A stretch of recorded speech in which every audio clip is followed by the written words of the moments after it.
And away we go. It is the Nightcap, brought to you by our great friends at Galactic Fried Chicken right here on BearcatJournal.com. I'm Chad Brendel.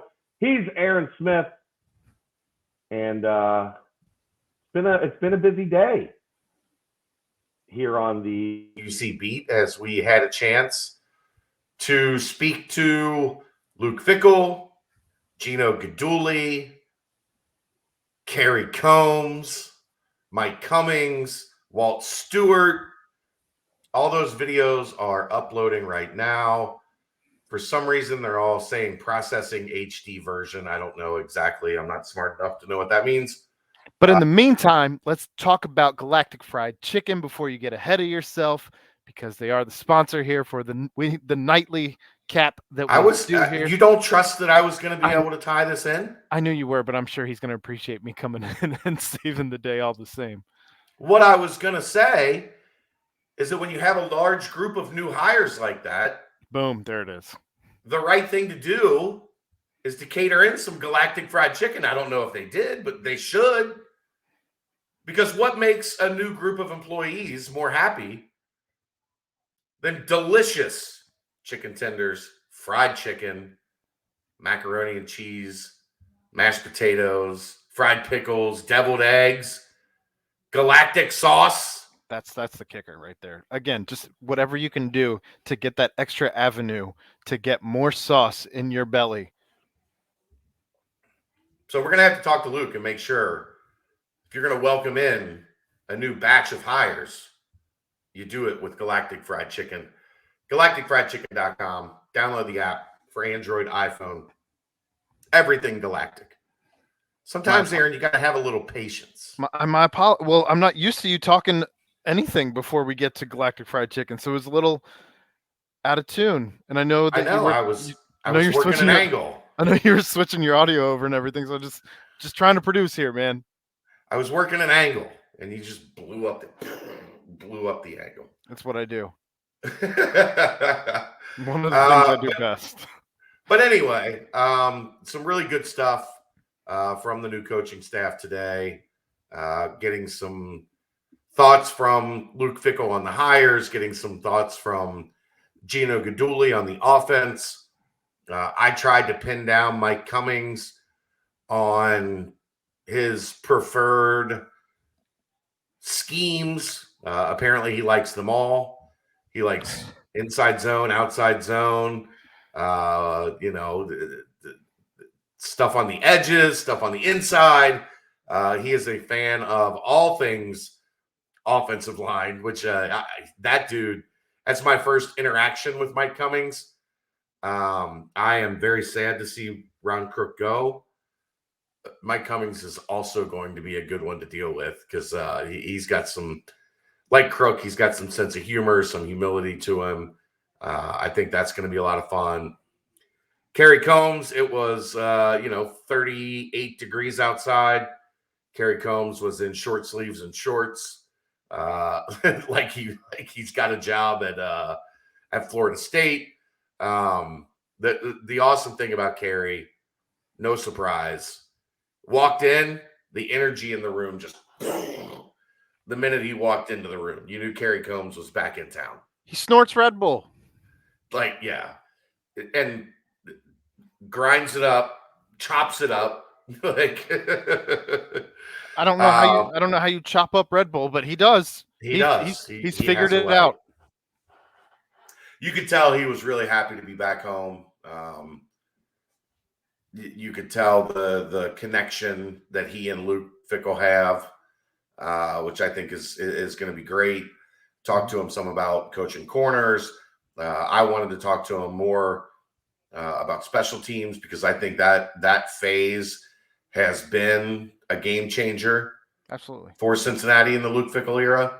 So it's going to be important. I think he was excited to get into a special teams unit that is already very aggressive and looking to impact final scores, not just looking to go out there and like get off the field as fast as possible to be difference makers.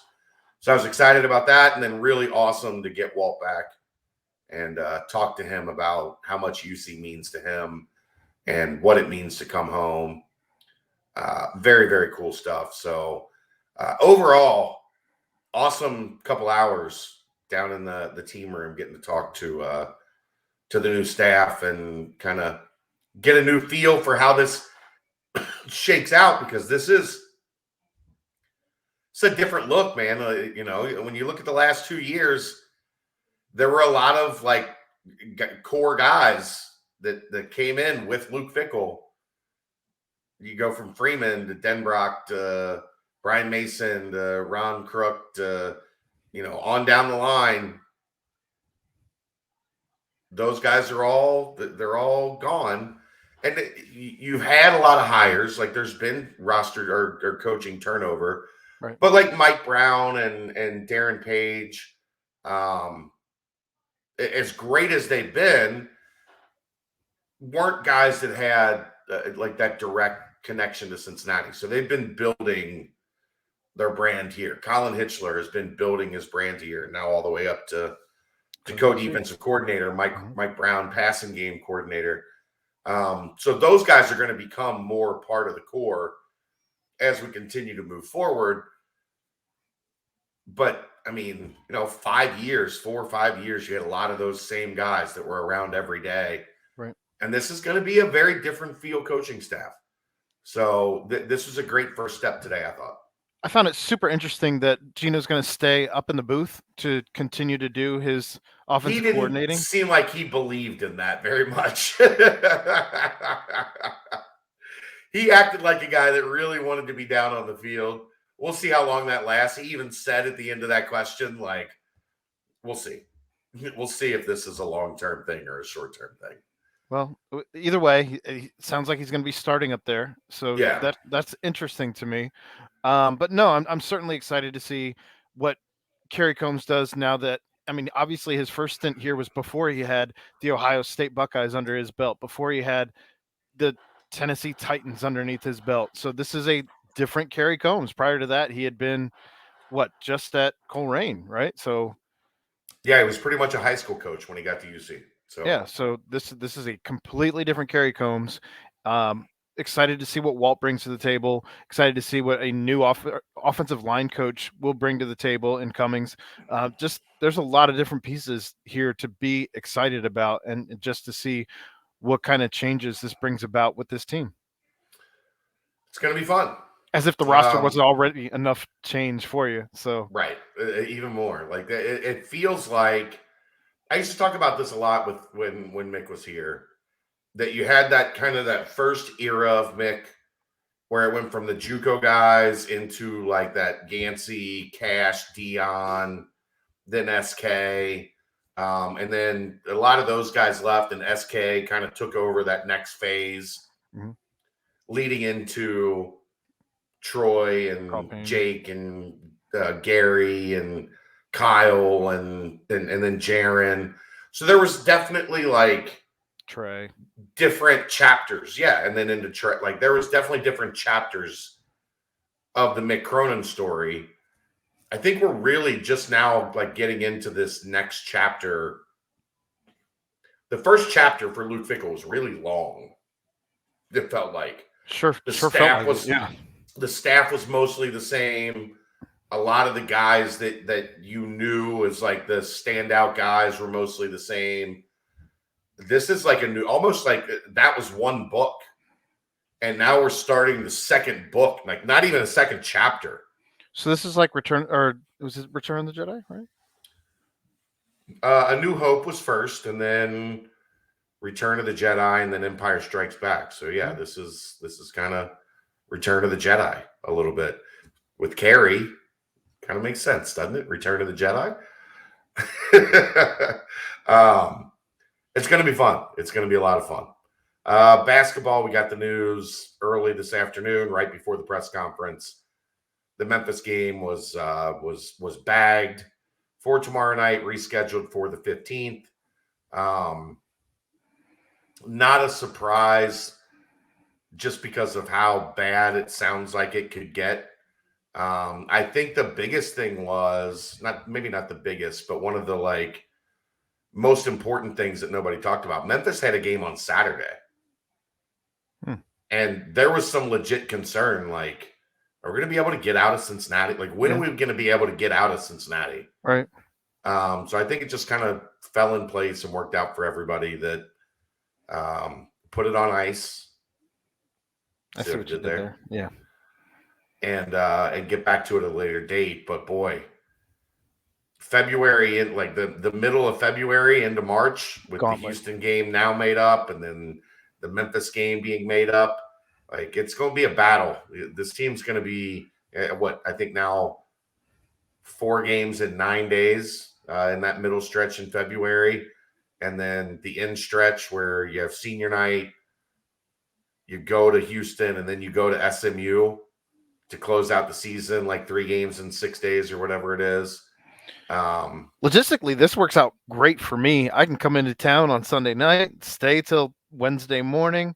It's going to work out perfect. And this is all about Aaron. That's what we're. I'm just saying. That's what we're concerned about. This really works out for me. I mean, look, I get in that same mode. Tomorrow, I don't have to try to drive in from the middle of nowhere, right? And then drive home after 5 more hours of precipitation, all on the same day that Kelly's starting her new trial. Right? That actually got bagged as well. They're like, we ain't coming in tomorrow. we'll start next week. We're gonna go. They called her today. Like, we'll go ahead and start the trial next week. So we get hopefully the power stays on and we don't have any ice issues here out in the suburbs. Same here in Athens, man. But as long as it does, we'll have a little BCJ pod tomorrow night that I think could be a fun one. It could be a celebratory type situation, even with no games. I think we could have a fun night tomorrow night on the BCJ pod. Yep. And pop back in here for the nightcap. I don't know what during an ice storm we'll have to talk about tomorrow night during the nightcap. But look, as long as I have power, we're good to go. But with no generator, I don't know that I can really do anything. Yeah, we'll figure it out. We'll figure it out one way or the other. Go out to a car and do it from my phone. plug your phone in while the car's running. Yeah. We'll figure. We're resourceful. It's Bearcat Journal. Like, we do more with less, as kind of a way of life. Clearly. Hi. All right, that's going to wrap it up. Not a lot more to get to tonight, but tomorrow, right before dinner, I'd keep your eyes tuned. See what's going on. What's that? Somebody going to need to preheat an oven? Nah, you might have to preheat the oven before you get dinner started. Maybe get dessert ready, something. I don't know. We'll see you tomorrow night. This is the Nightcap, brought to you by our friends at Galactic Fried Chicken, right here on BearcatJournal.com. See ya!